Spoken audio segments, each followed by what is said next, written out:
Imagine yourself walking along a cold sidewalk in the middle of the night, when you're suddenly confronted by a scene you just can't ignore.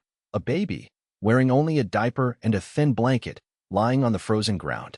Beside her, a sign written with shaky letters, like a final cry for help. Please, save my daughter. She's all I have. Take care of her like no one ever cared for me. Think about that mother's despair. Think about that child's loneliness. Right now, everyone walks by quickly, eyes averted, but one man stops. Rodrigo, a millionaire used to luxury and parties, can barely believe what he sees. At first, he thinks about ignoring it. But when he reads the sign and sees real tears on the baby's little face, something tightens inside him. That's when he finds, tucked beside the blanket, an envelope with a secret from his own past, something that changes everything. Why did this baby touch Rodrigo so deeply? What secret is hidden in this story? Now he has to choose, walk away, or change the entire course of one little life. Stay with me to see what happens when a simple act of compassion unravels a secret powerful enough to change everything. That night, it was as if the whole city was holding its breath. The wind came from every direction, beating hard against the asphalt and the puddle-filled sidewalks. Nearly midnight, and no one walked slowly. Everyone looked straight ahead, trying to escape the cold, dodging anything that might delay their journey home. In a poorly lit corner, almost hidden near a pile of old boxes, was the sight everyone wanted to avoid. In the center of the wet sidewalk, a small baby's blanket, far too thin for such a freezing night. On top of the blanket, curled up, a tiny dark-haired girl, barely a year old. Her round cheeks were turning red from the cold, a single watery thread of tears sliding down. Her eyes, wide and scared, moved slowly, lacking the strength to cry out. Her whole body was fragile and small, dressed in clothes far too thin for winter. Her little feet wore socks, but the tips were already wet and cold. In her fist, she gripped a corner of fabric, tugging gently, as if that might bring more warmth. Every now and then, she let out a little sigh, the kind of soundless plea for help you can only feel in the quiet. Hardly a sound came out, just the quick breathing of someone shivering in the wind. Beside her, leaning on a scrap of cardboard and nearly falling into a puddle, was the sign. The letters were crooked, blurred with moisture, but still readable. Please, save my daughter. She's all I have. Take care of her like no one ever cared for me. Next to the words, a handprint. Someone had clutched the paper as if it was all they had left. People walked by and pretended they didn't see. Some looked away, picking up the pace. Others shot a glance for barely a second before fussing with their hair, checking their phone, complaining about traffic or the cold. Those who did sneak a real look turned their faces away even faster. That scene seemed to make people afraid, or ashamed, or brought a sadness they weren't ready to feel. From high in the buildings, you could only hear the rush of traffic, and every so often, the slam of an apartment gate. The bar nearby still rang with laughter, but out on the sidewalk, a heavy silence hung, broken only by the baby's soft cries. It was a different kind of crying, almost a plea for rescue, so quiet it merged with the patter of light rain. A young woman in high heels and a nice coat passed by. She bit her lip as she looked over, looked back as if she wanted to do something, but slipped into her building without a word. A man in a suit buttoned his coat, glanced at his watch and the sign, grumbled quietly, unbelievable, yet kept walking. Everyone had their reasons not to see, to pretend they didn't understand what was happening there. The baby stayed there, lost in the cold. Sometimes she turned her little head, searching for something, maybe her mother's scent, the warmth of an embrace, anything reminding her of a lap to curl into. A few wisps of hair stuck to her forehead with sweat and tears. Her eyes shone, and still, she seemed to see nothing, only feel. The wind, the fear, the world rushing by, not looking back. On that damp little blanket, it wasn't just a child. There was the weight of a whole story, of a crooked cry for help written by someone with a shattered heart. The sign was more than words. It was a silent scream no one wanted to hear. In a city so big, with so many people, it seemed impossible for a baby to be alone. And yet, there she was. Time dragged slowly in that corner. The little girl would lift her head from time to time, as if waiting for someone who promised not to be long. Sometimes she grew calmer, closed her eyes for a moment, and when she opened them again, she looked even more tired, but still there, still waiting. Her face carried a raw innocence, the kind that only truly exists in childhood. There was no malice, no anger, only fear and a deep longing to be protected. It was as if every screech of brakes, every footstep on the sidewalk, was heard by the baby as a chance to be rescued. But nothing happened. The world was too big, too impatient. hurrying past a life so small. The smell of gasoline mingled with the sour scent of rain and street, and still, the baby kept breathing fast, her lips trembling. Her body shivered not only from cold, but from missing affection, from a world that said nothing back, that just left her there. Nearby, a stray dog lay next to a dumpster. He even looked her way, wagged his tail slowly, but no one else stopped. The night grew darker and the wind louder. Broken glass shards caught the headlights of cars as they passed, but no one rolled down a window, no one opened a door. The blanket began to slip, and the baby whimpered a bit louder, tugging the fabric up to her chest. Her little hands were freezing, nails starting to turn purple. The sky changed colors 3 times while she sat alone. The sign slumped under the rain, bending along the wet cardboard, nearly washing some letters away. The plea to save the daughter grew weaker, fading. But the baby remained in the midst of it all. It was impossible to look and not feel your heart clench. Impossible not to think about those who left, about who wrote that cry for help, about someone who loved so much yet still had to let go, maybe from despair, maybe to protect, maybe out of pure exhaustion. All that remained was the baby, the sign, and that painful waiting no grown-up seemed willing to confront. Meanwhile, life went on. The bar closed, people rushed home, the wind turned corners. But that thin blanket with the little girl stayed, braving the cold, almost invisible amid everyone's haste. And there, in the heart of the frozen city, Clara waited, not even knowing what for, just knowing she needed someone. Rodrigo got out of the car half laughing, straightening his new blazer, in that way of someone who's just stepped out of a warm, noisy world. Lights, laughter, loud music, the scent of expensive liquor still clinging to his clothes. The driver glanced back quickly, unspoken question in his eyes. All good, boss? Rodrigo just nodded, but as soon as he'd closed the door, the street's cold wind hit his face.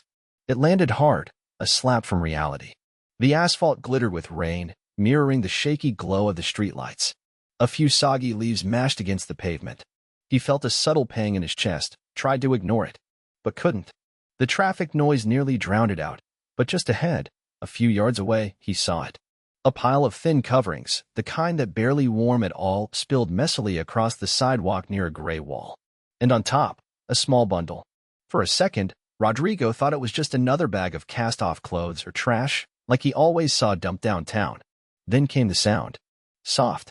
A tiny cry, not irritating, not really loud, just painful to hear.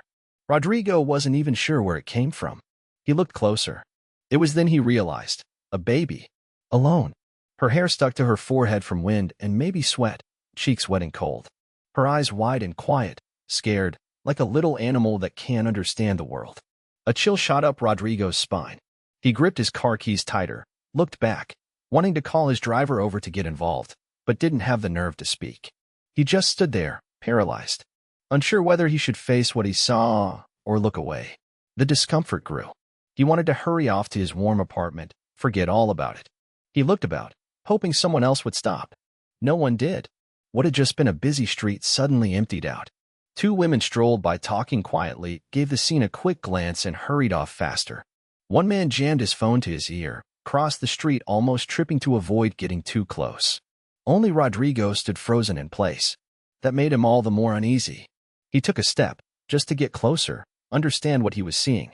He looked again at the baby's side. A sign, shivering in the wind, lay propped on a stone. The writing was uneven, some smudges, as if someone had written it through tears or trembling hands, rushed for time. Rodrigo almost read it by accident, barely glancing at it, because it was the kind of thing you just can't ignore. He forced himself to look up, at the dark sky, pretending to ignore it. Shame flushed through him. Ridiculous, he thought. A grown man, rich, influential, insulated against misery, and here he was, frozen by a makeshift crib on the sidewalk, a crooked sign. His driver still lingered in the distance by the car door, awaiting his signal. Rodrigo raised a hand, then let it drop. He was afraid of seeming weak or vulnerable, especially somewhere everyone knew his name from the headlines. He tried to convince himself it was just another lost cause in a big city, a setup designed to play on suckers' feelings. Rodrigo had seen TV reports about people using kids to beg, make online videos, snap photos with the rich to ask for help. He hated to admit it, but was suspicious. But up close, it felt different. The soft crying wasn't rehearsed, it was more like a silent wail, broken by the cold air. Her nose red, tiny hand clutching the blanket edge, shivering. Rodrigo found himself wondering whether that hand had ever held anything warm, whether she'd ever truly felt a real embrace. A strong gust rattled the sign, knocking a piece loose, grabbing more of his attention. The bad feeling twisted into a knot inside him. He looked at the buildings all around, the cars at the red light, the people faking urgency, inventing plans just to avoid facing what was right there. He caught himself thinking, how could someone leave her like this? Who had the guts to abandon a baby in the cold, trusting that the world, that same world so used to turning a blind eye, would do something? Suddenly he felt angry. Angry at whoever left her. Even angrier at people like himself, who preferred to look away. He squeezed his keys again, his palms sweaty despite the chilling wind. This ache in his chest felt different. He remembered all the years spent pretending to be immune to things like this. It was always easy. Windows rolled up, music on, life in a bubble. But here, on this grimy sidewalk, there was just him and sheer abandonment. There was no hiding from it. The discomfort wasn't just about the situation, it was like someone touching an old wound, the kind you think is healed just because you hit it. Rodrigo felt the weight of his own past hit him hard. Sudden, rapid images, flashes from a time no one else knew, blinked back behind his eyes. He hated himself for a moment, but couldn't leave. He looked at the baby again. Her eyes, shiny with tears, barely blinking, stared up at him as if asking for something, too tired to cry out, just waiting. Rodrigo realized there was no way to explain this uneasy feeling to anyone. There were no words. He wanted to leave, but something powerful anchored him to the spot. His chest heavy, his own eyes stinging, but he forced a neutral face, trying to convince himself, this isn't my problem, not my responsibility. But he knew that was a lie. Slowly, he stopped trying to hide behind his big life. It was just him, the wind, city noise in the background, and the knowledge he could no longer simply walk by. He didn't know yet what to do, or even why. But something was shifting inside him, quietly. Rodrigo remained there, standing still, the cold wind lashing his face like a well-deserved slap. Car lights zipped by, splashing color onto wet asphalt, but none slowed down. The people inside didn't even glance at the sidewalk. It was as if that whole block had become invisible. Just Rodrigo, the baby, and that sign. Everything else seemed distant, blurred by the muffled rain and the weight of that soft little cry from the ground. He crouched down slowly. His knees hurt against the cold concrete, but he didn't complain. He got closer. He could see her little face, so small, shuddering. Her cheeks flushed, her mouth open just a crack. This wasn't a loud, showy sob that made everyone stop. It was a soft, aching cry, the kind that makes your chest tighten. Her eyes glistened, locked on Rodrigo's as if pleading, too drained to scream. For an instant, it didn't even feel like Rodrigo Salazar was there. Gone was the man in the expensive suit, with the car that outshone all others at the party. It was just a lost guy and a defenseless child in front of him. The heavy watch weighed on his wrist, but time itself felt frozen. He looked around. So many people passed by, but not one stopped. An old woman quickened her steps, yanking her coat scarf over her face, pretending not to see. Two teens, laughing, stumbled over each other across the street without a glance. Rodrigo felt a strange anger at everyone.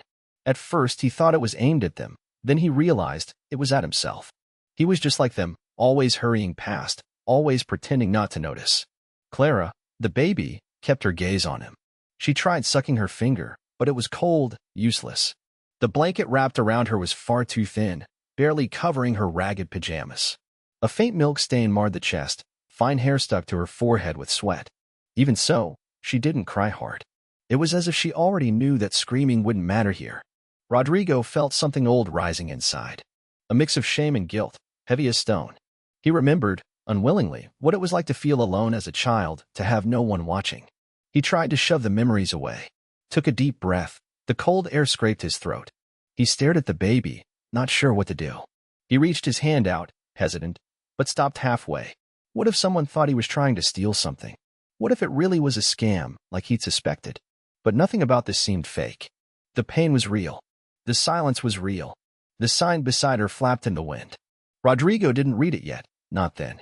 He kept his eyes on the baby's tiny fingers, clutching at the blanket as if holding on to hope itself. He looked around again, searching for someone, anyone, a grown-up to appear, to claim her, to say they were watching over her. But there was no one. The doorman from a nearby building peered out through the glass, then ducked his head quickly. The far-off traffic, honking, loud music from a bar, Those noises faded close to the baby. The world was mute except for her muffled sobs, sometimes a hiccup, sometimes a soft surrendered sigh. It was a silence that hurt, dense as lead. Rodrigo crouched lower. The ground was dirty, wet, but he didn't care. He found himself face to face with the girl. Her eyes were huge, staring into his without blinking. It was as if she was waiting, hoping for a miracle. He opened his mouth to say something, anything, but nothing came out. Rodrigo always had an answer for everything, always knew how to command, negotiate, threaten. Here, he was silent. He didn't even know what the baby needed to hear. At that moment, he felt he had to hold her. He hesitated again, afraid of getting dirty, afraid of how it'd look, afraid of what he might feel. But his body moved on its own. His hand brushed her delicate hair, so light it was barely there. She closed her eyes, her fingers slowly unclenching. The warmth of his hand spread through her little body, and just for a moment, her crying nearly stopped. Rodrigo realized he was holding his breath, as if the moment were too fragile and might break. He let the air out suddenly, breathing in the strange smell of the street, rain, hard life. A mall security guard appeared, frowning. He said something Rodrigo didn't quite catch, something about calling social services, that no one should get involved. It could be dangerous. Rodrigo just nodded, ignoring him. He straightened the blanket, tucking the fabric close against the baby's chest, pretending it might shield her from the cold. It was so little. He wanted to apologize to her, to say sorry for everything. The little girl balled her tiny hand, as if gripping life itself. Her lashes clung together with tears. Rodrigo felt a lump in his throat and couldn't ignore the pain any longer. She was far too small to bear the world's fear. The silence she carried, her quiet weeping, drowned out any fake joy from parties, any talk of profits or success. It could bring an entire city to a halt, if only someone dared to listen. But no one did. Except him, down on his knees, holding her gaze. And in that silence, Rodrigo realized something inside himself had changed. It was a very small beginning, just as quiet as her soft cries, but the kind you can never come back from. Rodrigo stood there, as if time had frozen just for him. The sound of the city faded, swallowed up by a strange silence growing inside his chest. Everything kept moving, honking, hurried footsteps, a waiter stacking chairs across the street, but Rodrigo saw only the thin blanket and the baby, softly sobbing. He bowed his head to read the sign again. The letters were crooked, rushed, the marker nearly running out. But the message cut deep.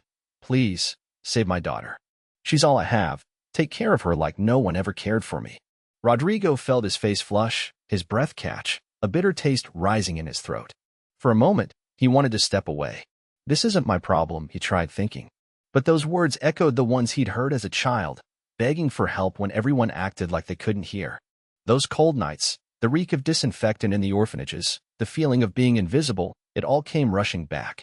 Suddenly, the baby made a strange sound, a sobbing hiccup. She rubbed her little fist at one eye, her face red from the cold. A tear still clung to the edge of her lashes. Rodrigo felt an unexplainable squeeze inside, something he hadn't felt in years, as if his heart were waking up after a long sleep. He saw the baby's finger clutching a corner of the blanket, pulling it up against the wind. There was a smear of dirt on her cheek, but she was still beautiful. Her eyes were wide, startled, full of fear and hope, both at once. Rodrigo looked in and saw something he recognized, that mix of terror and longing to be saved. He'd felt that once as a child. Deep down, Rodrigo always believed money could fix everything. He worked, achieved, became powerful so he'd never again face shame or cold. But now, standing on that sidewalk, his fancy blazer felt like armor too heavy to bear. It offered no protection from what he was feeling. He realized his hands were shaking. He tried to cover it, adjusted his watch, cleared his throat. It didn't help. The sign was still there, heavy, throwing each word at him like an impossible-to-ignore secret. Life flowed around him, but no one really saw. Rodrigo crouched closer to the baby. The icy night scent mixed with the sour trace of milk on her clothes. He gently brushed the child's fine hair. It was a small gesture, yet huge. He'd never done that for anyone, never wanted to truly care before. In his mind, thoughts crashed like a storm. Who'd written this sign? Where was this mother? Why had she said, "Take care of her like no one cared for me"? The words spun in his head, a deep ancient echo that wouldn't go away. Try as he might, memories of childhood surged again. That old social worker, he still recalled her tired face, gray hair, the way she spoke without meeting your eyes. "No one here will hurt you. but don't expect affection either. He remembered the older boys laughing, hitting, stealing each other's snacks. Remembered hiding his mother's pendant because it was the only thing he had left, and they'd even tried to take that from him. Suddenly, Rodrigo wanted to cry, a feeling that made no sense for someone called ruthless, businessman, shark. He looked back at the sign, the shaky writing of someone desperate. Rage at the world for this still happening boiled up in him. An overwhelming urge to do better, to be nothing like those cold adults from the past. Another minute, and the cold buried itself into his bones.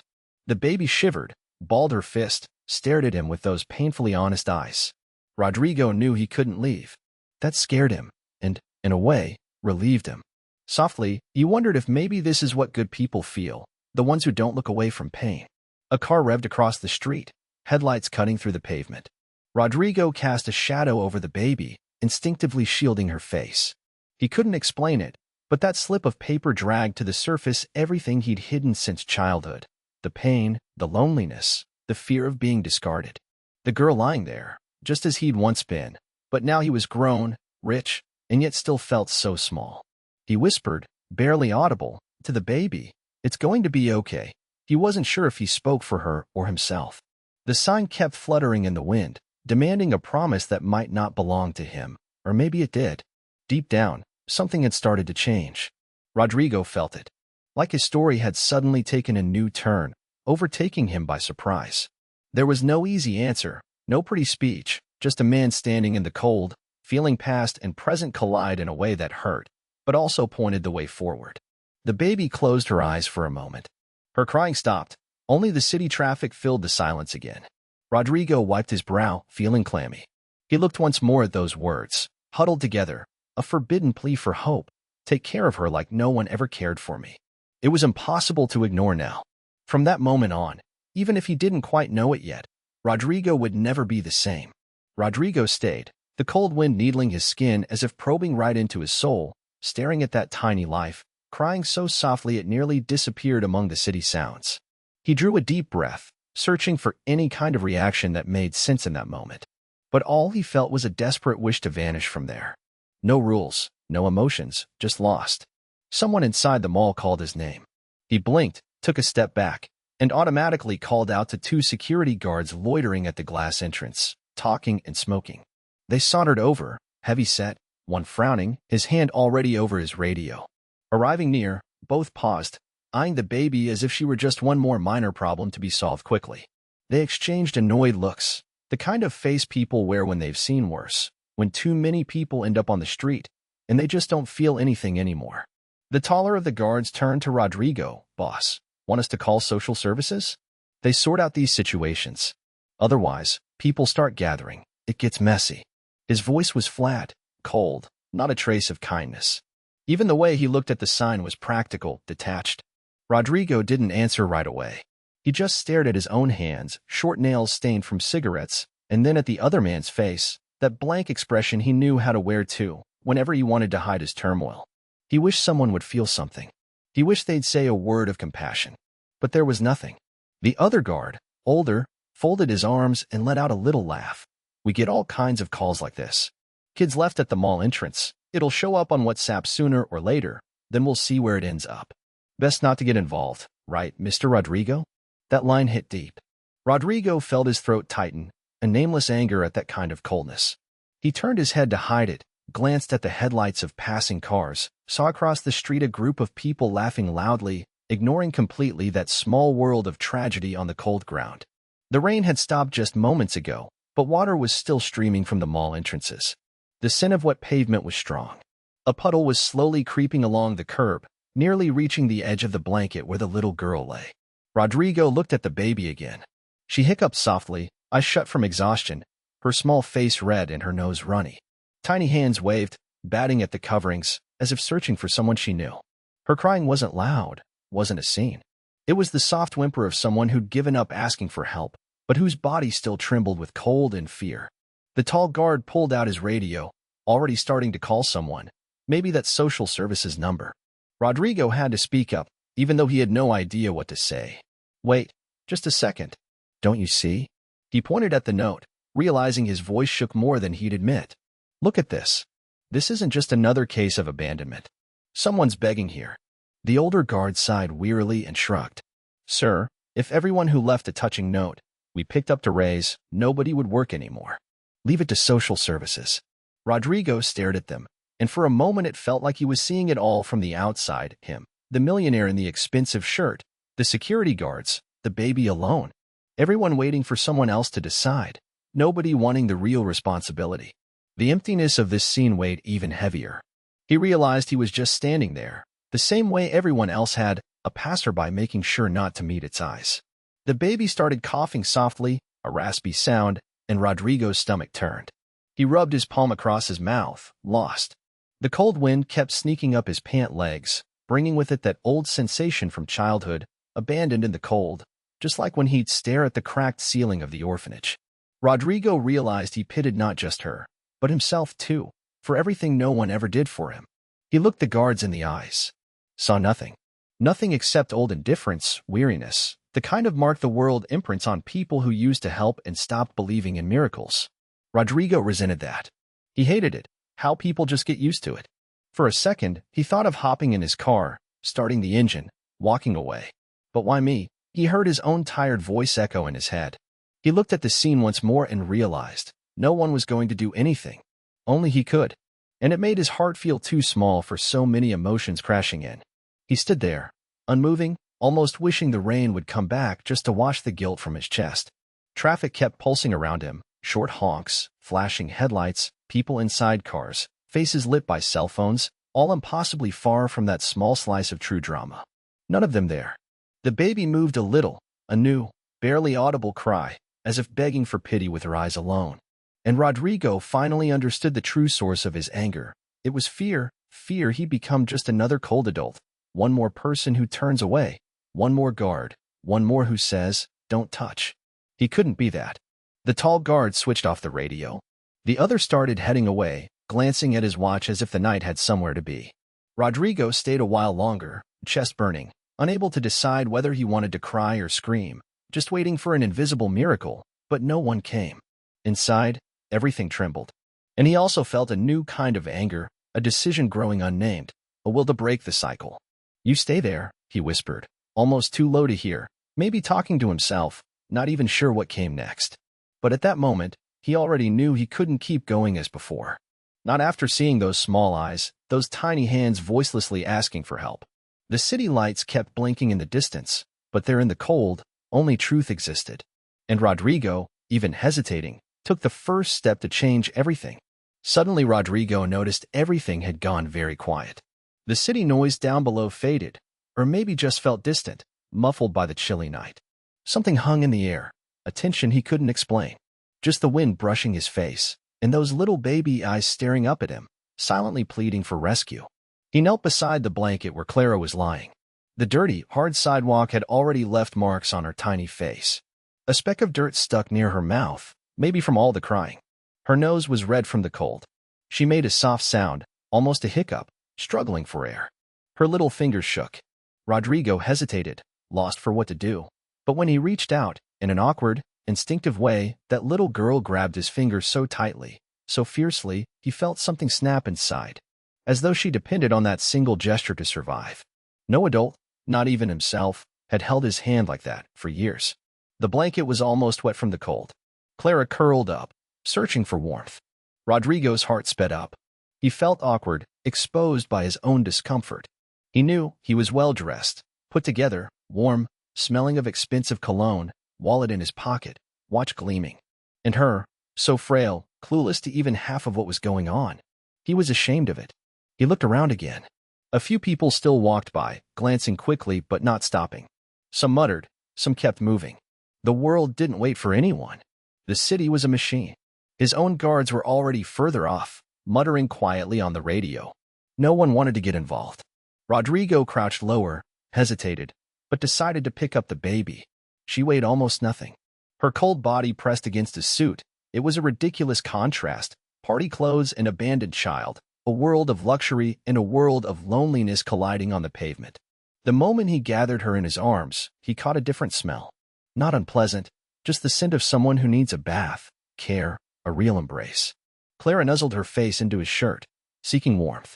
Her eyes were flushed, her lower lip trembling like she was about to cry again, but she held it in. Rodrigo felt his throat lock, an almost childish urge to hand this baby back to time, to some safe place, something that didn't even exist. He didn't know how. The wind picked up. His hair tossed, and just for a second all he wanted was to disappear. To do what everyone else does. Call someone, hand it off, leave. These things always happen, right? But now it was him, his problem, his moment. As he adjusted the baby in his arms, Rodrigo noticed something tucked under the blanket, half hidden, as though someone tried to shield it from the wind. Gently, careful not to let the child go, he pulled it out. His hands shook as much as hers. It was an old envelope, yellowing, a name scrawled in faded, illegible letters. His heart pounded. Why now? Why here? Rodrigo's mind raced. A part of him wanted to give up, just hand the baby to the police, the hospital, social services, anyone who could solve it. He was never good with children, didn't even know how to properly hold that tiny body. But something inside him, something old, older than all the parties, applause, contracts, stirred for the first time in years. Maybe it was because when he was a child, nobody ever stopped. No one turned back for him. When he was little, he trembled with cold too, dreaming that someone would come, take his hand, say it was over, you're coming home with me now. It never happened. He always woke up alone in that orphanage bed, hearing the other boys snore, a scowling caretaker snapping at him to hush. Time had passed and he'd forced himself to forget, but now the memory came rushing back. Clara couldn't say anything. She just stared, waiting. Her eyes so wide, almost seeing through people. She didn't really understand, didn't judge. She just needed someone. Rodrigo felt anger, fear, the urge to run, all tangled up. But the baby's finger kept clutching his, as if a lifeline preventing him from walking away. He closed the envelope in his left hand, squeezing hard. He couldn't remember the last time he'd been this afraid to make the wrong choice. He drew a deep breath. His chest ached. He wanted to believe this would be just another story, that he'd wake up tomorrow and life would be the same. But it wouldn't be. Some things, once seen, can't be unseen. Rodrigo looked up at the sky, closed his eyes a moment, felt the first drops falling harder now. They were both getting soaked, and there was nowhere to shelter. He had to decide. The question pounded in his head. Was he, Rodrigo Salazar, millionaire, owner of so much, really about to risk everything for a child he'd never met? The world waited, and he understood. The choice was his alone. And when the baby, tired now, loosened her grip, he held on with both hands and decided. Finally, he wouldn't let go of her, or whatever else came rolled up in that blanket. He was afraid, but he also felt a new warmth, strange and unexpected, that came from nowhere but himself.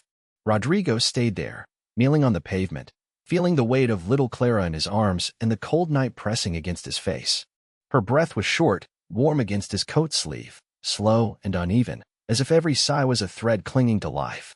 He felt his own fingers trembling, not from cold now, but from some ancient fear he couldn't name. Only then did he really look at the envelope, partly hidden in the thin blanket. It looked forgotten, but also placed there on purpose. Rodrigo held the baby with one hand and picked up the envelope with the other, hesitating. The paper was stained, a bit wrinkled from the dampness of the street and of that long dawn. He opened it slowly, listening to the paper tear through the night. First, there was a pendant. Silver, old, with an almost faded flower etched onto it. Rodrigo stared at it, feeling something from deep inside, afraid to name it. The object was cold, small, but seemed to weigh more than Clara herself. Inside the envelope was also a photograph. Old, the paper yellowed, the faces faded. For a moment, Rodrigo's breath vanished when he saw his own face there. Him as a child, maybe 7, in the arms of a young woman. Her hair pulled back in a simple bun, bright eyes so full of a warmth he'd never truly remembered. It was her, the woman he sometimes saw in his confused childhood dreams, the one he still pretended not to miss. He froze, staring at the photo, as if the world had gone mute. Cars swept past behind him, casting red light on the sidewalk, but none of it mattered anymore. Only him, Clara, now quieter, looking upwards with eyes too sad for her age, and that piece of a past that bled inside his chest. He turned the photo over, hands grubby from the street, and there it was. A simple line, scrawled in a hurry but steady. Never forget what you promised, Rodrigo. He had to close his eyes for a moment. He didn't know if it was the cold street, the sour smell of urine mixed with stale frying oil from a bar across the way, or if it was just his heart pounding too hard. How had that woman known? How could someone appear out of nowhere, in the early hours, bearing a memory he buried for so long. The wind grew stronger, muffling a sigh that slipped out. Rodrigo felt his eyes fill. He swallowed hard, trying to hold it in. It wasn't just shame in front of the guards, or anyone seeing a millionaire breaking down. It was shame at himself. For always running. For never having the courage to truly look back. Clara let out a tiny groan, moving her arm. Her teary eyes blinked slowly, searching for a reassurance he didn't know how to give. Rodrigo gently brushed his thumb across her face, awkward, trying to wipe away the last tears. Her touch anchored him. It was as if the photo, the pendant, and the letter had stitched the two together, a life just starting, and another trying to unravel the old knots. The questions began to avalanche within him. Who was really that baby's mother? How did she know about his childhood? How could anyone know about the orphanage, about that silly promise he'd whispered to himself, alone in the bunk bed, shivering with fear and hunger, vowing never to abandon anyone? No one knew that. No one. Not friends, not family, not a therapist. Only that unknown woman in the photo, and somehow impossibly Clara's mother. The face in the picture seemed to speak to him, even through time. Lips curled in a lopsided smile, her hand gripping the boy he used to be. Rodrigo bit his own lip to stay focused, to avoid sinking into that old sea of emptiness he always felt when he remembered those years of cold metal and cheap soap at the orphanage. The street scene around him continued unchanged. People laughing in the distance, someone kicking a can into the road, a woman fiddling with an umbrella as she hurried past. No one saw what was happening here. Nobody knew that, in that moment, someone was losing the safe walls they'd spent a lifetime building. Rodrigo squeezed the pendant until it almost hurt, then looped the chain around his finger, absent-minded, like when he was a boy and clutched small things in his pocket just to keep the world from feeling too big. He didn't want to let go, but was also afraid of the weight of its meaning. He bent his head and rested his forehead gently on top of Clara's, breathing in her scent, a little sweet, a little bitter with abandonment. He wanted to say something, to comfort the girl, to promise again that nothing bad would happen. But no words came. Only the silence broken by traffic, her breath warming his chest, and the heavy tears he swallowed again. For the first time in years, it felt impossible to run. The past had found him, even if he was a millionaire, mall owner, surrounded by cameras and guards. Now, there was only him, Clara, and that secret that begged to be dug up. Rodrigo looked at the photo again. He ran his hand gently across the young woman's face. A single tear fell, landing on the edge of the image, smudging the story just a little more. And he knew, in that second, that nothing would ever be the same. Rodrigo gathered Clara's tiny body to his chest, trying to shield her from the cold wind as he rushed down the fluorescent-lit hospital hallway. The automatic doors sliding open, nurses turning toward him, everything seemed to move in slow motion, as if time stretched only to amplify the anxiety of the moment. The baby's cries were soft, almost weak, making it all seem worse. He caught himself wishing that if she would just cry louder, it might mean she still had some strength left. The sharp disinfectant smell cut through the air, scraping his nostrils, clashing with his expensive cologne that now felt so out of place. The pendant dug into his wrist, marking his skin. He squeezed it so tightly. He couldn't let it go now. More than an object, it was the sole thread connecting everything here. The baby, the woman in the photo, the Rodrigo from a time that no longer existed. A doctor in a blue coat, face drawn with sleepy worry, hurried over, her eyes sharp with concern, asking what happened. All Rodrigo managed was, "She. I found her outside. She's. Please, help her." He surrendered the baby into the doctor's arms with a heavy care, his fingers trembling, afraid she might simply vanish right there in that white hallway. Two nurses whisked the baby away into a room full of lights. Rodrigo almost followed, but they stopped him, told him to wait. "We'll take care of her," the doctor assured him, her expression both doubtful and gentle. He stood, staring at the glass door, not knowing what to do with his hands. He refused to sit. Sitting would mean giving up. So he just paced, feeling the cold floor, hearing the squeak of stretchers, hurried steps, the constant commotion of a nighttime hospital. In his mind, the image of the baby, so tiny in her thin blanket, wouldn't go away. He wanted to scream. How does anyone leave a baby alone like that? But why did it shake him up so much? He, who always shielded himself, never cried in front of anyone. Now he had an overwhelming urge to cry until no tears were left. Each minute, the hospital noise grew louder. The TV mounted on the wall was blaring some kind of news, Rodrigo unable to take it in. People rushed by, cell phones rang, staff laughed too loudly, trying to pretend it wasn't night, that life and death weren't happening just beyond the door. He tried to block out the world, but everything was suffocating. The smell, the sound, the harsh lights, they all brought back the orphanage, when a sick child was just another night, just another number, nobody to hold your hand. The door opened again. This time, an older doctor entered the room, nodding to the previous one. Rodrigo watched through a crack in the curtains. He heard their voices but couldn't catch the words. They hovered around Clara, connecting wires, attaching a tiny oxygen mask to her face already marred by dried tears. Her chest rose and fell unevenly, the steady beeping of the monitor like a punch to his heart. Rodrigo looked at his own hand, sweating, trembling, but still clutching the pendant. He opened the envelope again, took out the picture. He glanced at it quickly, fighting back tears in the corridor. He knew that woman was a clue, but right now nothing mattered more than seeing Clara breathe properly, seeing those eyes shine again. Inside, someone spoke quickly, dehydrated, hungry, could be hypothermia. Keys clacked on a computer, someone called for fluids. Clara's cries faded and then returned, weaker, as if she was fighting to stay. Rodrigo closed his eyes. He remembered his own childhood, how much he hated the noise of hospitals, the loneliness when no one came. The guilt surged like wildfire. Could he have done something sooner? How many Claras had he ignored in his life, unknowingly? How many pleas for help had he shut out, just because he couldn't bear to feel it all over again? Hurried footsteps in the hall. A nurse bumped into him, mumbled a quick apology. Rodrigo glanced at his empty hand, startled to realize he'd been standing there for more than 20 minutes without noticing. The corridor lights were even harsher now, the night colder, aching in his bones and heart. Finally, the doctor, Isabel, her badge red, stepped out. She approached quietly, her face tired but carrying the gentleness of someone who knows pain. She'll need to stay under observation. She's very weak, but you got her here in time. Rodrigo barely breathed, just nodded. He wanted to say thank you, but couldn't find his voice. And you, sir? She hesitated, giving him that wary look, a rich man with an abandoned baby. Rodrigo just showed her the pendant, the picture. No explanation, no energy left. He simply held her hand and begged, "Call me if she wakes up. I need her to wake up." The doctor nodded, a small pause, maybe already thinking how to write it up in the report. Rodrigo walked over to the little window, peered in at Clara in her tiny hospital bed, stirring gently beneath a new blanket. No one by her side. Only the machines watching her breath, the merciless noise of the monitor. Out there, life went on. His WhatsApp buzzed with 1,000 messages. The driver was calling, family wanted to know where he was. He didn't care. All that mattered was holding vigil with his eyes over Clara. His shoulders sagged with exhaustion, his knees nearly buckled, but he forced himself to stay upright. He whispered softly, on the other side of the glass, "Stay with me, little one. Just a bit longer. I'll never let go of your hand again." The night crawled by.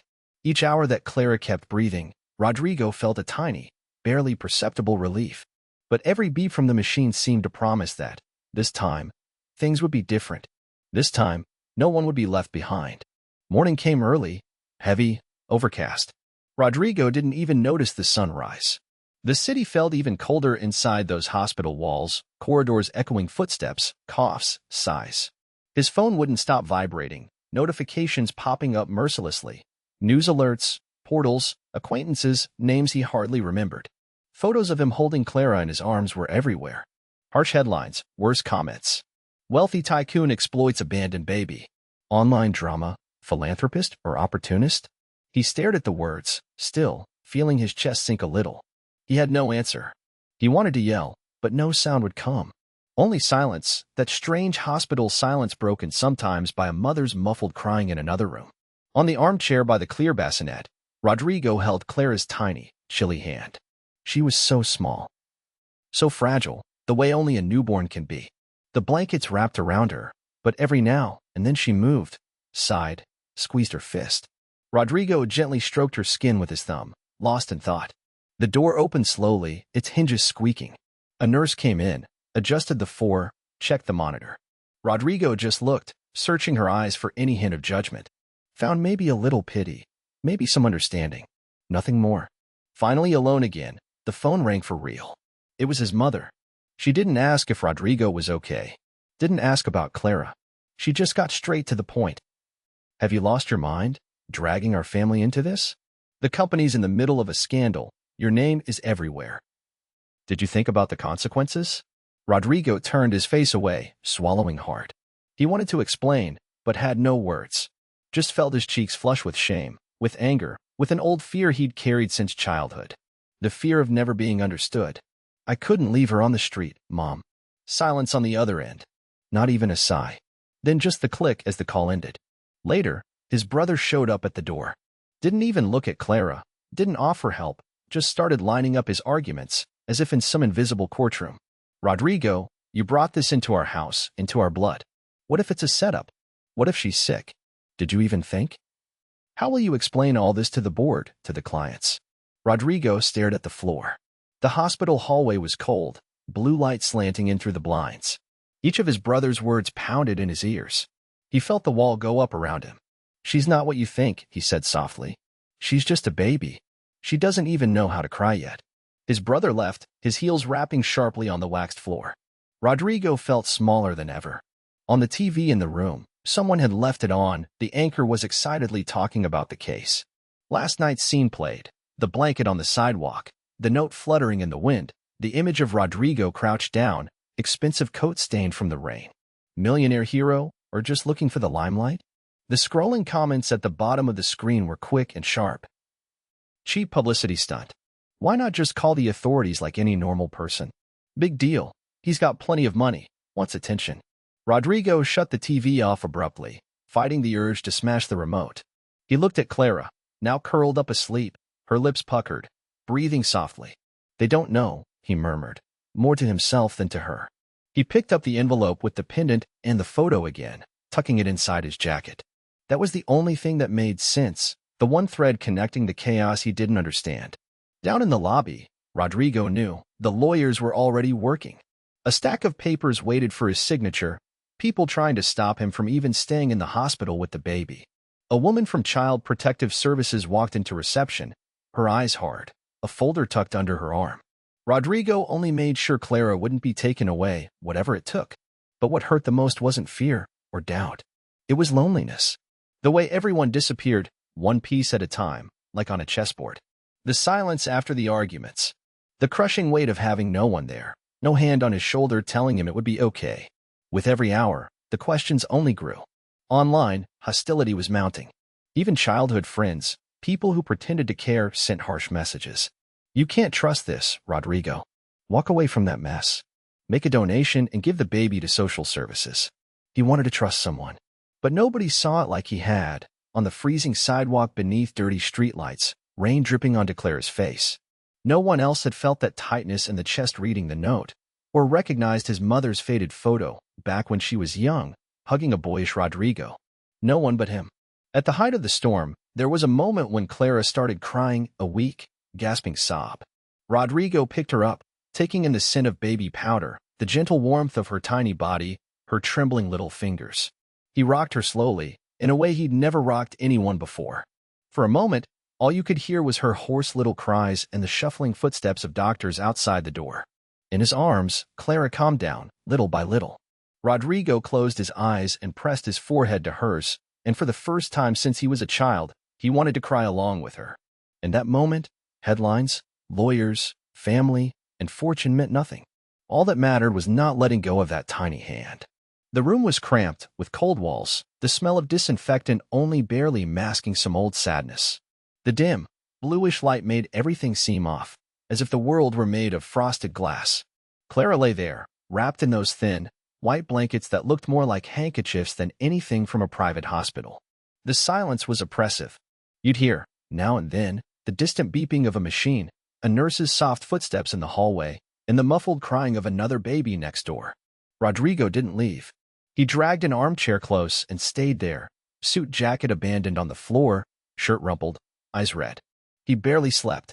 Every time he leaned his head back and closed his eyes, Clara, heavy with the sleep of someone who's already lost so much, would suddenly stir or make a noise.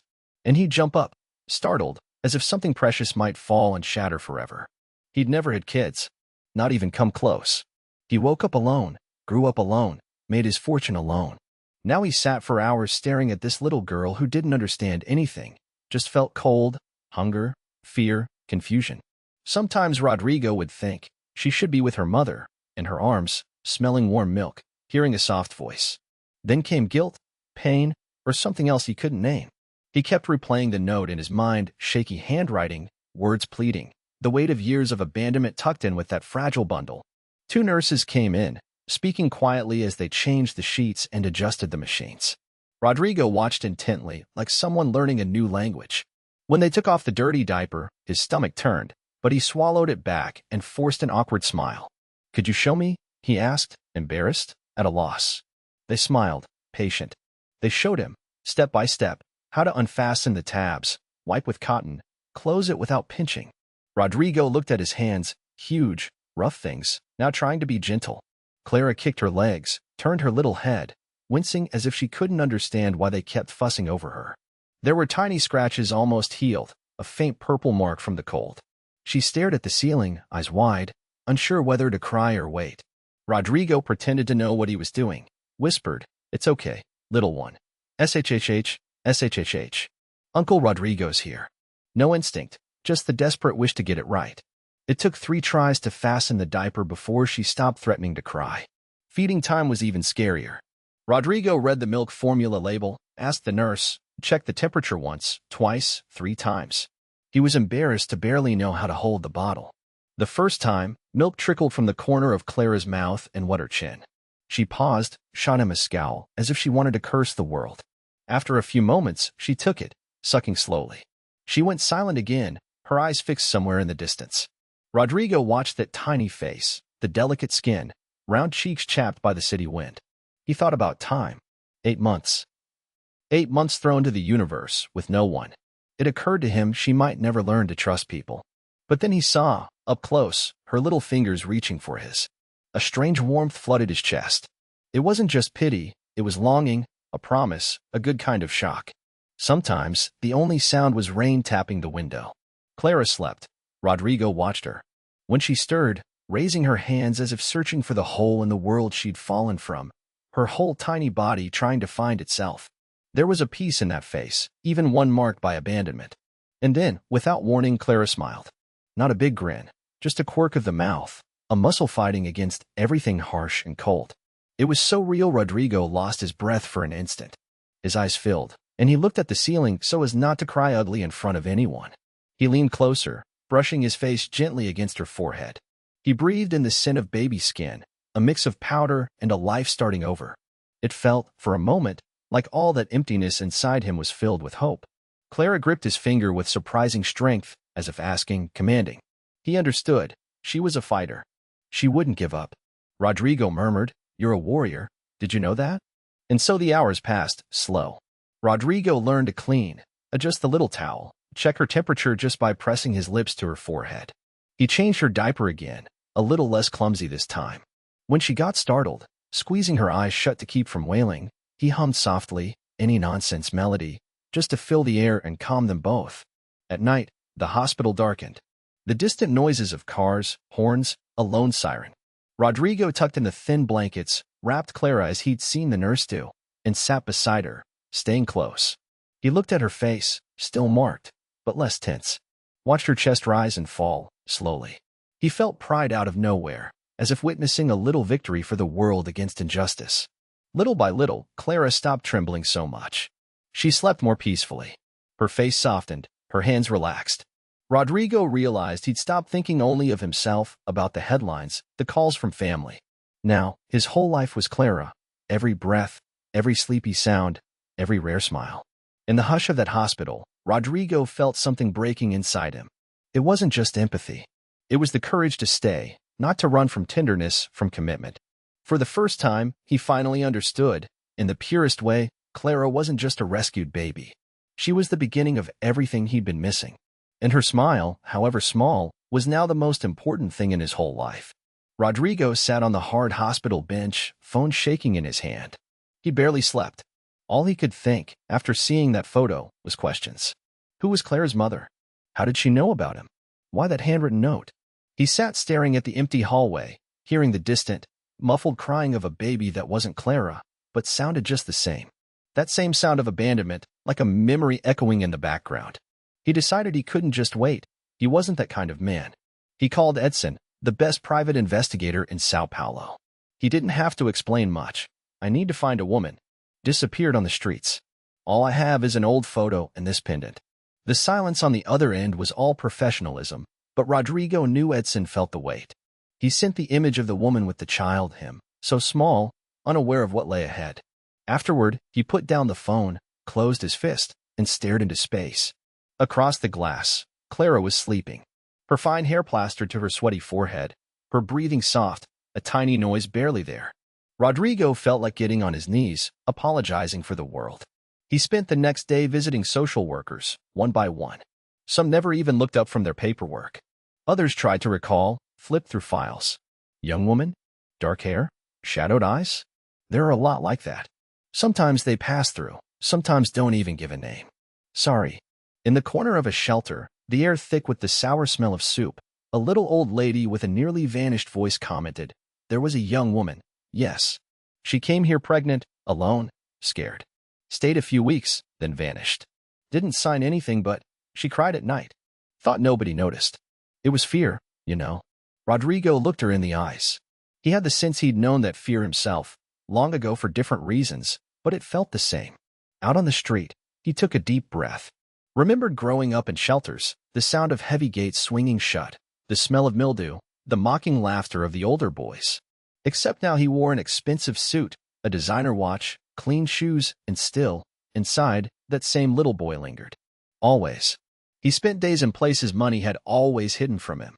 Rodrigo went to a square with concrete benches, leaned against a rusty fence, and talked with a woman with purple hair and wary eyes. "Did you see this girl? Pregnant, new on the streets, maybe left a baby behind." She looked at the photo, looked at him, fell silent. It felt like she was waiting for a trade, something in return.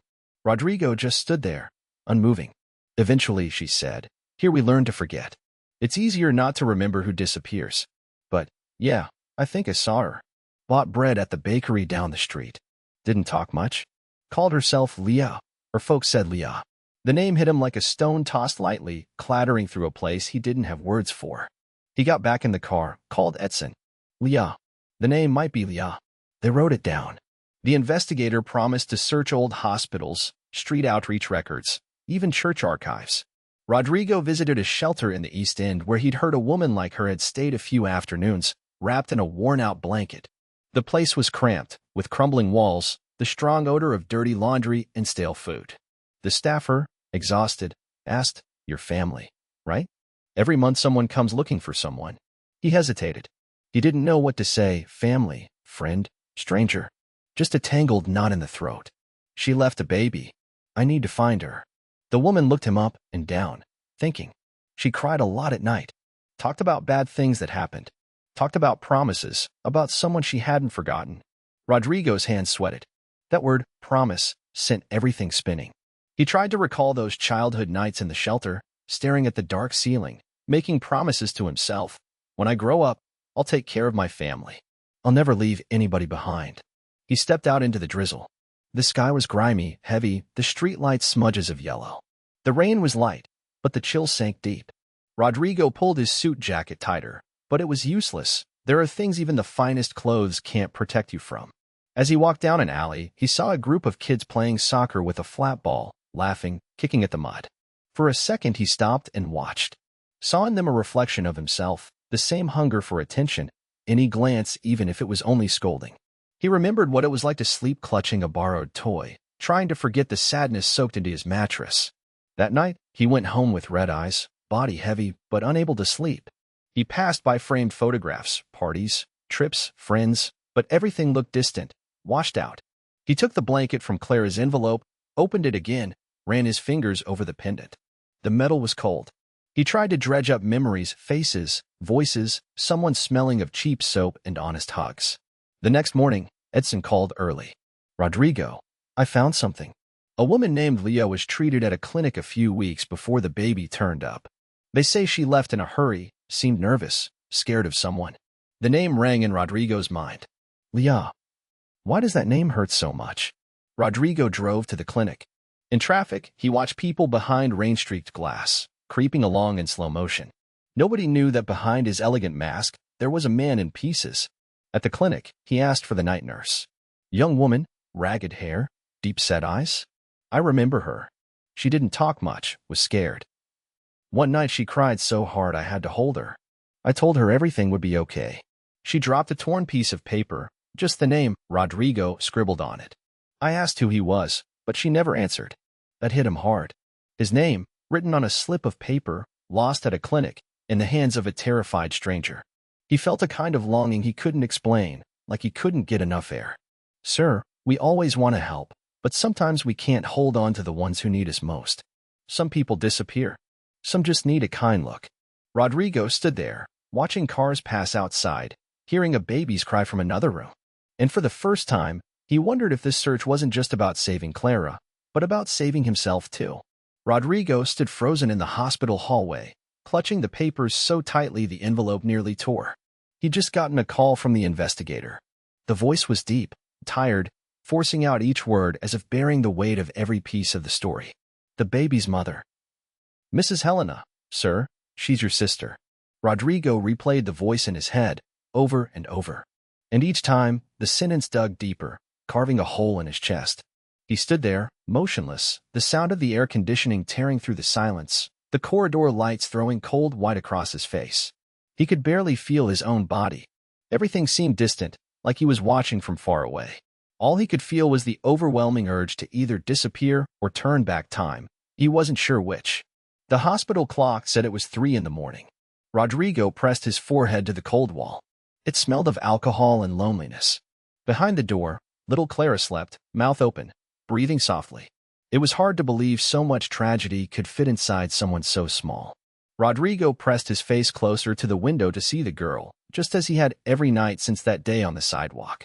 And at that moment, the tears came in force, shattering his pride. He cried harder than he had since the orphanage, hiding under the bed, when the cold hurt all the way into his bones. Cried thinking about promises he'd made as a boy, too young to understand the world. Remembered his mother's face, blurred and mixed with the image of that woman in the photograph, hugging him tight, a memory that had always nagged at the corners of his mind, but he never had the courage to face. Now, looking at Clara, he understood. Her mother hadn't abandoned her. She'd made a sacrifice. It was desperate love, a woman too exhausted to go on, but still desperate to break the cycle. She's all I have. Take care of her like no one took care of me. Rodrigo kept repeating the words from the note, and now he knew who had written them. Helena, his sister. The truth came slowly, like hard things do.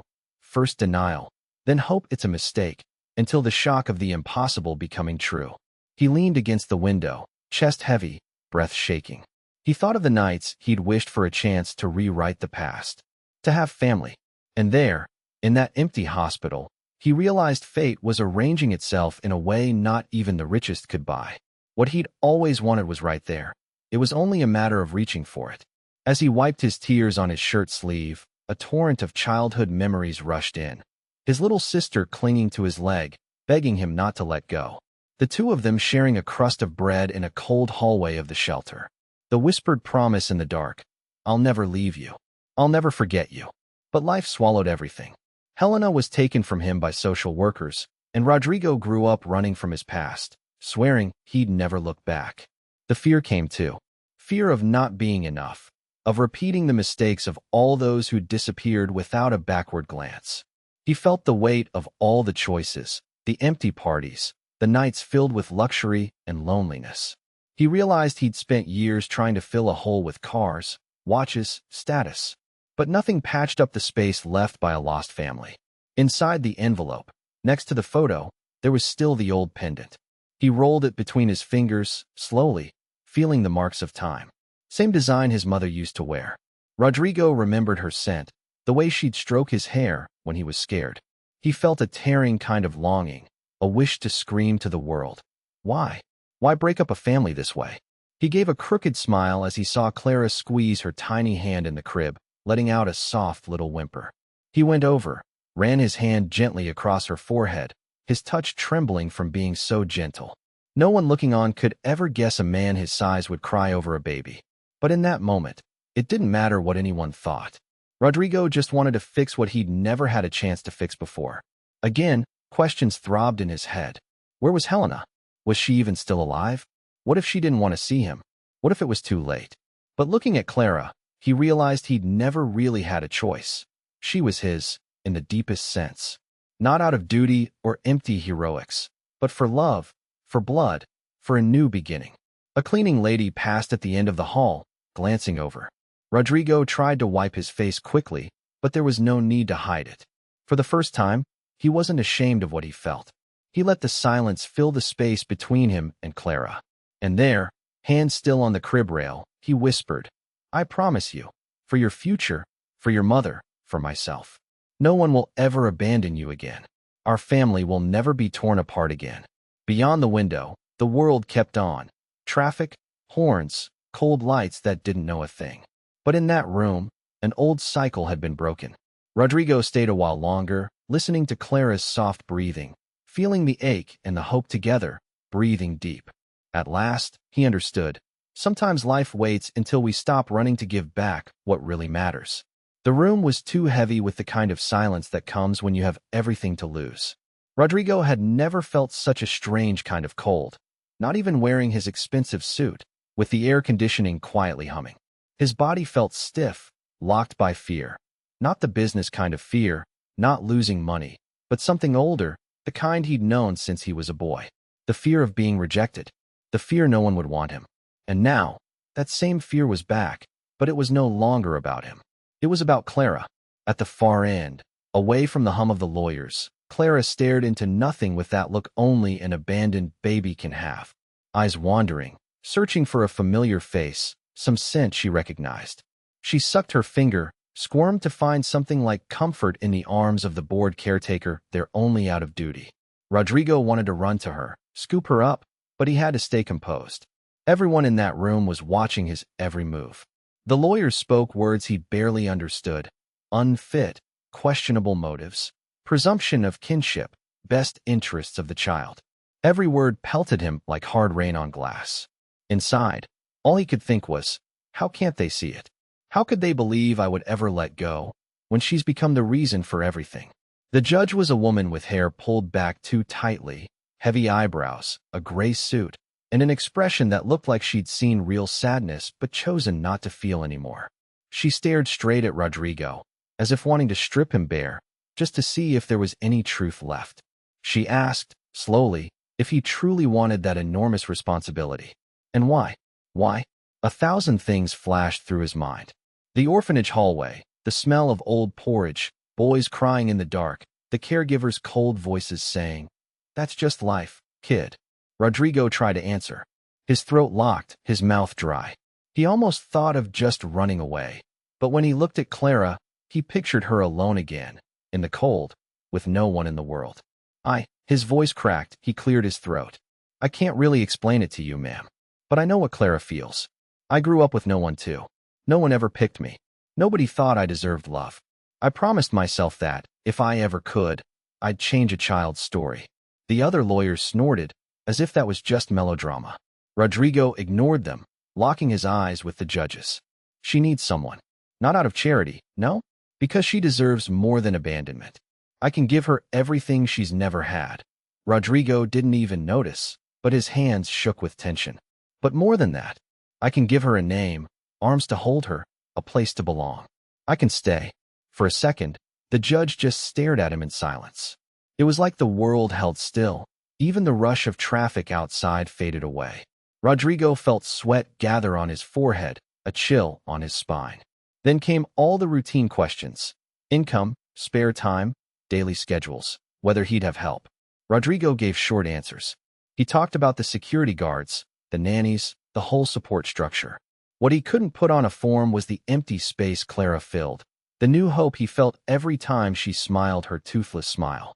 The opposing lawyers brought up media attention, questioned his motives, even hinted at ego. Rodrigo listened without protest, holding back tears. He was angry, too. How could they doubt a feeling this rare? This real? Why wouldn't the world believe him? Why do institutions always doubt other people's love? Clara started to cry. It wasn't a cry of pain. It was fussy, hungry, tired, who knew? Rodrigo looked at her, the caretaker awkwardly bouncing her, not knowing how to soothe, and it cut him deeply. He almost couldn't take it, his nails digging into his palm. Time in that room was elastic. Every minute stretched on forever. Rodrigo kept thinking about that envelope, the pendant, the photo, the promise made to Clara's mother, who was his sister. He wanted to shout to the whole room, "This girl is family. My own blood." But he knew it wouldn't matter. To the system, everyone was just paper. When the hearing ended, Rodrigo stood up slowly. Before leaving, he asked to hold Clara, just for a bit. The caretaker, with the weary eyes of someone who'd seen too many sad stories, handed over the baby. In his arms, Clara latched onto his jacket, her head pressing against his chest, breathing deep. The quiet took him back to the orphanage all over again. Rodrigo closed his eyes and, deep down, asked someone above to watch over them both. If they'd let him, he would do everything differently. He'd give everything to this girl. If they let him, he would never abandon her. Not ever again. The courthouse hallway was long, with an ancient flickering bulb over the tiles, the air scented with paper and stale coffee. Rodrigo left with a hole in his gut, terrified he might turn back into that forgotten boy. But in that moment, Clara slept in his arms, peaceful, as if she already knew something no one else did. It had to work out. He couldn't fail her. The world wasn't fair. But that day, Rodrigo swore to himself that Clara would never feel what he'd felt. No matter the cost. No matter how long it took. She would never again be just another forgotten little girl, left on some empty bench somewhere. And, deep down, he wouldn't be that lonely little boy anymore, either. Rodrigo sat in the parked car, the engine still running, and that chill creeping up from the fogged-over windows. After everything, after the battles in court, the sideways glances, the sleepless nights staring at the ceiling with little Clara snoring beside him, the moment had finally come. He was about to see his sister. That sister who had lived like an absence, a hole in time, and suddenly was there, alive, breathing in the same city.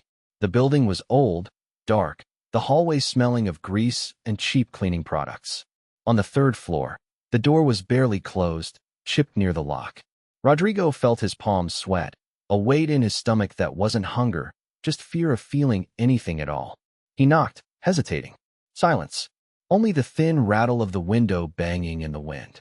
He tried again. Called her name. Heard a faint shuffling inside. Almost nothing. A raspy "Who is it?" A strange voice, nearly forgotten. "It's me, Rodrigo." When the door opened, it took him a moment to recognize her. She looked smaller than he remembered. Thinner, her face lined with endless nights. Her eyes searched his with a scared look. Half happy, half defeated.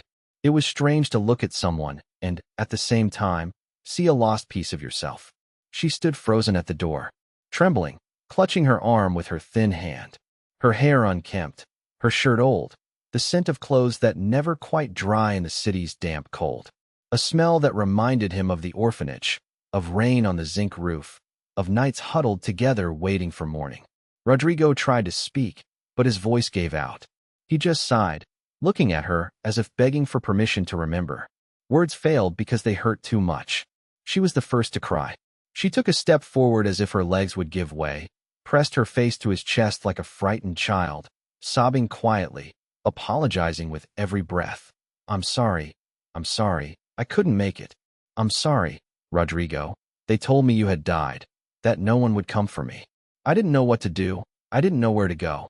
I lost everything, even myself. Forgive me, please." Rodrigo felt her arms wrap around him, and for the first time since he was a boy, he didn't push anyone away. The weight of all those years crashed down at once. All the broken promises, the notes hidden under the pillow, the no's, the punishments, the hungry dawns. All of it, squeezing tight, in his sister's embrace. He heard her muffled crying, soaking the expensive shirt that, now, meant nothing. The gold watch, the imported cologne, all faded away. It was just him and that girl he'd promised years ago never to leave, torn from him because of grown-ups who were just as lost.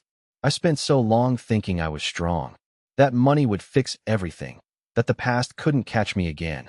But when I saw Clara there, so small, so alone, I saw you, I saw us, lying on that floor, wanting nothing more than a warm hug. She looked up, wiping tears with the palm of her hand, but it was no use. Her eyes were red, swollen, and even so, she had the courage to look inside, where it hurt most. I tried, Rodrigo. I swear I tried. But there were so many wounds. I thought no one would care about my daughter. No one ever cared about me." Rodrigo took her face in his hands, gently, careful not to hurt her. He could see every sign of struggle, every sorrow etched in her dark circles, at the corner of her mouth, in the fear of expecting anything good. He wanted to cry too, but held back. "I don't know how to start over. I don't know what can be repaired. But I know I'm here. I'll take care of Clara. I'll take care of you. Because I promised. And I'm not breaking any more promises." They stayed there in the narrow hallway, lights flickering inside, the city scent sneaking in through a crack. In the distance, the sound of honking, people shouting. But right there, only silence. A silence crammed with the past and a future that felt frightening, but new. She squeezed his hand, a bit awkward. Ashamed, afraid to hurt any hope. "Can you forgive me? For everything?" Rodrigo nodded and hugged her again. A small, crooked hug, but real. He whispered, almost in her ear, "I forgive you. And I'm sorry too, for everything I couldn't do. For everything I tried to forget. We'll start over, even if we're in pieces." She broke down again, crying and laughing at the same time, relieved, feeling her brother's warmth replace all those years of cold. Rodrigo realized then how hard forgiveness really was. Not pretty, not simple or heroic. It was heavy, swallowing your pride, accepting everything that went wrong. But looking at his devastated sister, he understood forgiveness was the first step to giving back dignity, to building something solid, to caring for someone he'd almost lost. Right then he promised himself, no one in his family would ever feel that kind of abandonment again, not ever. He pulled his sister close, and for a moment felt what he'd always looked for, peace. An overwhelming desire to do it differently, to be better. And this time, he knew he was strong enough. They stayed there for a long time. No need for many words. The hug said it all. From the hallway, you could hear the cold wind outside. But right there, just for that instant, the world seemed a little less cruel. And so, with his heart wide open, Rodrigo finally understood. Forgiveness was needed to build anything new. Life could begin again, even after so many years in the dark. The decision came on a rainy afternoon, the kind that turns the sky gray for days and feels endless. Thick drops hammered against the office window, and the air inside was damp, heavy with silence. Only the clock ticking, second by second. Rodrigo stared at his phone screen as the notification appeared. Rodrigo Salazar, granted right to adopt Clara. The words appeared small, but the impact was enormous. For a second, he just breathed out, closed his eyes, and leaned his forehead into his hand. A heavy sigh, nearly a sob, escaping before he noticed. In the next room, Clara began to fuss, the way she did when she was hungry or when loneliness crept in. Her cry always sounded rough. You could hear the weight in it, even in such a tiny body. Rodrigo listened, stood up slowly, and went to her. In the hallway he found his sister, sitting with her hands clasped, tugging at her sweatshirt, her eyes red and tired, but this time, with a different light. A fear tinged with hope, like a flower bud on the edge of winter. When Rodrigo opened the bedroom door, Clara was already kicking her legs, arms quivering in the air. Her hair a mess, her face streaked with dried tears. He crouched next to the crib, placed his hand gently on her belly, whispered softly, "The news is here, little one. Now you're really ours." He hadn't planned to cry, but his voice shook. His eyes stung, and the pride that had always been his armor melted right there, falling with Clara's tears. He pressed his forehead to hers, feeling that warmth he'd never known as a boy. It didn't matter that rain drummed outside, or that the sky was black. In that room, a private sun was rising. His sister entered quietly, face half doubtful, half overcome. She looked at Clara, at her brother, and slowly came closer. She touched her daughter's hand, then Rodrigo's arm, as if she still couldn't believe it was real. The three of them stayed there a while, just breathing. Everything was quiet, just the sound of their hearts, and the rain outside washing away what needed to be forgotten. That night, no one slept.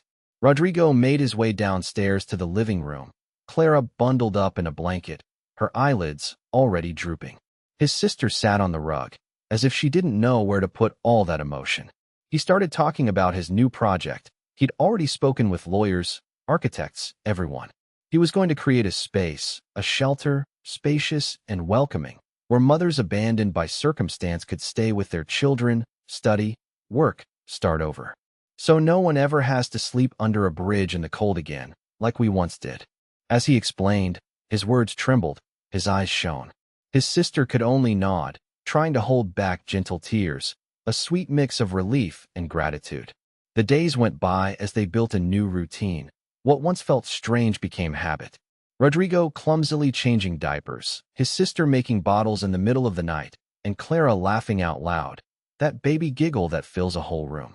Sometimes, Rodrigo would pause at the bedroom door just to watch the two of them. See his sister combing Clara's thin hair, whispering stories, the baby entranced, thumb in her mouth. The sun streaming through the window, drawing stripes of light on the floor, and it felt as if time had turned back, just for them, erasing all the bad marks. There was still so much fear, no one admits it, but it's true. Fear of failing, fear of not being enough, fear the past would find some way to return. Some mornings, Rodrigo would wake before dawn, stand on the porch, feeling the cold wind, watching the city wake slowly. He'd think of the boy he once was, alone in a room stinking of disinfectant and neglect. Now, he held Clara in his arms, warmth spreading through his chest. He couldn't explain it, only note that the old pain was different. Not gone, just lighter. The home took shape bit by bit. Scattered toys, the smell of porridge, laughter echoing from the bathroom when his sister washed Clara, soft music in the kitchen as they made coffee together. Rodrigo was still and used to the noise, the mess, happiness tucked into tiny things. Sometimes he worried it would vanish in an instant. But Clara would always make a sound, smile, call out Dada, and it felt like a seal, a promise that this was all real, for good. At the opening of the center, weeks later, the media showed up in force. Rodrigo felt uncomfortable under the flashes, but held Clara steady, the little girl tugging at his tie, chewing on it without a care in the world. His sister beside him moved, squeezing his hand. When he climbed on stage, he looked out at the mothers and children gathered together, unable to stop the tears. He told them, just them, about Clara's first night, about his own fear, about hope. He said no one should have to go through what they did. He finished by thanking the family he'd found, because now, they were home to each other. That night, after the celebration ended, the house was a glorious mess, food left out, scattered toys across the floor. Clara slept between them, breathing deeply, smiling in her sleep, arms stretched wide as though she was hugging the world. Rodrigo sat on the couch, looked at his sister. She smiled, tired, then let her head rest on his shoulder. For a few minutes, they didn't speak. They just stayed like that, listening to the beautiful quiet of a house alive. For the first time, Rodrigo felt that his shattered childhood had found a true patch. It wasn't perfect, but now it was whole. There, on that ordinary night, amid bottles and fatigue and hugs, a family was born.